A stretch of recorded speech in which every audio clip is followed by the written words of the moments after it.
అందరికీ నమస్కారం. దక్షిణాయనం వర్ష ఋతువు శ్రావణమాసం శుక్లపక్షం అష్టమి సోమవారం. సోమవారం అష్టమితో కూడి వస్తే శివపూజను విశేషంగా ఆచరిస్తూ ఉంటారు. అయితే ఈరోజు అందరూ కూడా మంత్రబలంలో భాగంగా ఓం శశిధరాయ నమః అని జపించాలి. పరమేశ్వరుడు అడిగిన వెంటనే వరాలిచ్చేస్తాడట. ఏ విధమైన పరీక్షలు పెట్టరట. కానీ ప్రాప్తించిన తర్వాత దాని వలన ఏదైనా కర్మలు వచ్చినా కూడా దాని బాధ్యత కూడా ఆయన తీసుకోడన్నమాట. అయితే ఈరోజు అందరూ కూడా మంత్రబలంలో ఓం శశిధరాయ నమః, ఓం శశిధరాయ నమః అనే నామాన్ని జపించాలి. ఈ నామాన్ని జపించడం వలన మనసు స్థిరత్వాన్ని పొందుతూ మనకి స్థిరమైన సుఖాన్ని సంతోషాన్ని అందిస్తుంది. అంతేకాకుండా శివానుగ్రహం ప్రాప్తిస్తుంది. ఇక ఈరోజు మంచి మాట. అందరూ కూడా జీవితంలో ఏదైనా పొందాలి అని చాలా ప్రయత్నాలు చేస్తూ ఉంటారు. ఏదైనా ప్రయత్నిస్తేనే పొందగలం, లేదంటే ఏది కూడా పొందలేం.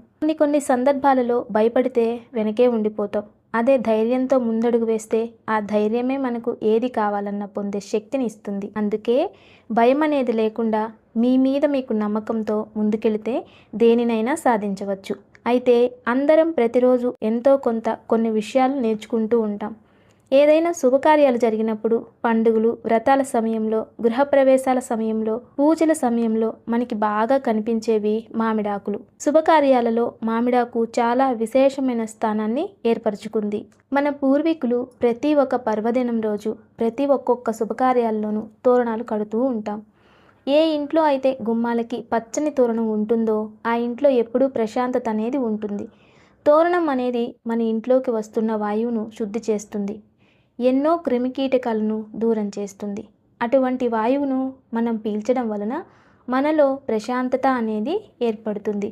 ప్రతి శుభకార్యాలలో మామిడి తోరణాలు ఎందుకు అంటే ఎంతోమంది దూరం నుండి వస్తూ ఉంటారు కదా.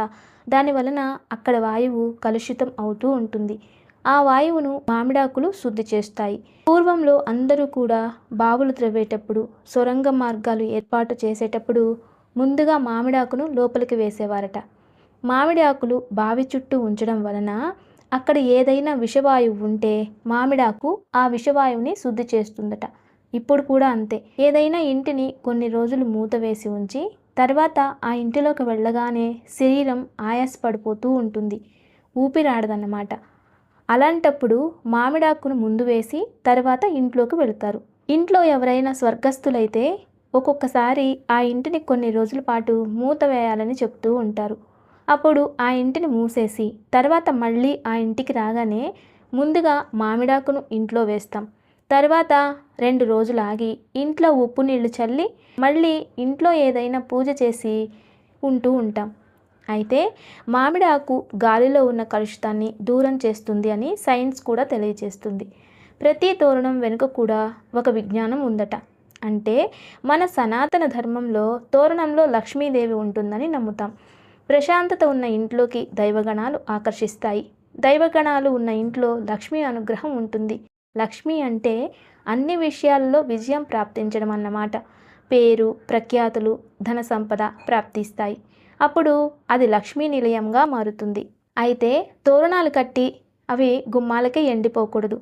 అలా ఎండే వరకు ఉంచకూడదు. పచ్చగా ఉన్నప్పుడే మార్చేయాలి. ఎండిన తోరణాలు నెగిటివ్ని తీసుకొస్తాయి. అలాగే మనిషిలో ఉన్న ఆరా ఎనర్జీని కూడా తగ్గించేస్తాయి. దీనివలన అనారోగ్యం ప్రాప్తిస్తుంది. అంతేకాకుండా వృధా ఖర్చులు పెరుగుతాయి. కాబట్టి ఇది అందరూ గమనించాలి. సాంప్రదాయాన్ని గౌరవిద్దాం, సంప్రదాయాన్ని పాటిద్దాం.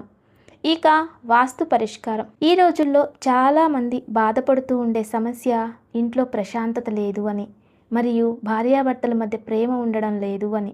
కుటుంబంలో చాలా వరకు ఇలానే ఉంటున్నారు. అయితే ఎందుకు ఇటువంటి వస్తున్నాయి అనుకుంటే చాలామంది అనుకుంటారు ఇలా ఉండడం వెనుక వాస్తు ప్రాబ్లం ఏమైనా ఉందా అని. చాలామంది ఇళ్ళు కూడా మారుతూ ఉంటారు. అయితే ఇళ్ళు మారగానే మనిషిలోని గుణగణాలు మారవు. ప్రకృతిలో మార్పు ఉంటుంది. ప్రకృతి చుట్టుపక్కల వాతావరణాన్ని చూసి మనిషిలో మార్పు రావచ్చేమో కానీ పుట్టుకతో వచ్చిన స్వభావం ఎప్పటికీ అలానే ఉంటుంది. అయితే ఉండే ప్రదేశాలు మార్చడం వలన మనలో కొంచెం మార్పు వస్తుందనేది సైన్స్. అదేవిధంగా ఏ ఇంట్లో నివసిస్తూ ఉంటారో ఆ ఇంట్లోని పడక గది అశుభ్రంగా ఉండడం వలన, మరియు అదే గదిలో చిరాకును తెప్పించే వస్తువులు ఉండడం వలన, మరియు ఉతకని బట్టలు ఉండడం వలన చాలా నెగిటివిటీ అనేది వస్తుంది. ఏదైనా దేవాలయానికి వెళ్ళి అగరబత్తులను వెలిగించి కొంచెం సమయం అక్కడ కూర్చొని వస్తున్నప్పుడు కూడా బట్టల నుండి అదే విధమైన సువాసన వస్తూ ఉంటుంది. బట్టలపై ఉండే పెర్ఫ్యూమ్ స్మెల్ తర్వాత ఉతికే వరకు కూడా అలాగే ఉంటుంది. అదేవిధంగా కొన్ని బట్టలను ఎంత ఉతికినా శరీరం నుండి అంటుకున్న వాసన ఏదైతే ఉంటుందో అది బట్టల్లో అలానే ఉండిపోతుంది. అంటే ప్రకృతిలో ఉన్న నెగిటివిటీ ఎనర్జీ అనేది చాలా వరకు బట్టలు ఆకర్షిస్తాయి అని అర్థం. అందుకే మనం ఉండే గదులు శుభ్రంగా ఉండేలా చూసుకోవాలి. పాత వస్త్రాలు ఎక్కువగా కంటికి కనిపించకూడదు. రాళ్ల ఉప్పును ఒక బౌల్లో వేసి అందరూ ఎక్కువగా ఉండే రూమ్లో ఈశాన్యంలో ఉంచుకోవాలి. అంతేకాకుండా చిన్న బ్యాగులో ఉప్పును పోసి పడుకునే గదికి ఈశాన్యంలో వేలాడదీయడం వలన ఖచ్చితంగా ప్రశాంతత అనేది పెరుగుతుంది. ఇలాగే సమస్యలు ఏవైనా ఉన్నప్పుడు శ్రీవాస్తు యంత్రాన్ని పెట్టుకోవడం చాలా మంచి ఫలితాన్ని ఇస్తుంది. ఇక దివ్య పూజ. మంగళవారం అందరూ కూడా మంగళగౌరి వ్రతాన్ని ఆచరిస్తారు. దీన్ని ఎలా ఆచరించాలో ముందు వీడియోలో తెలుసుకున్నాం. అయితే నవమి తిథి ఉంటుంది కాబట్టి ఎవరైతే దుర్గాదేవి ముందు నెయ్యి దీపం వెలిగించి దుర్గా కవచాన్ని పారాయణ చేసుకోవడం వలన దుర్గాదేవి అనుగ్రహంతో శత్రుత్వం తగ్గిపోతుంది, ఇంట్లో ప్రశాంతత ఏర్పడుతుంది, ఇంకా అన్నింటిలో విజయం ప్రాప్తిస్తుంది. ఇక దివ్యమైన యోగక్షేమం.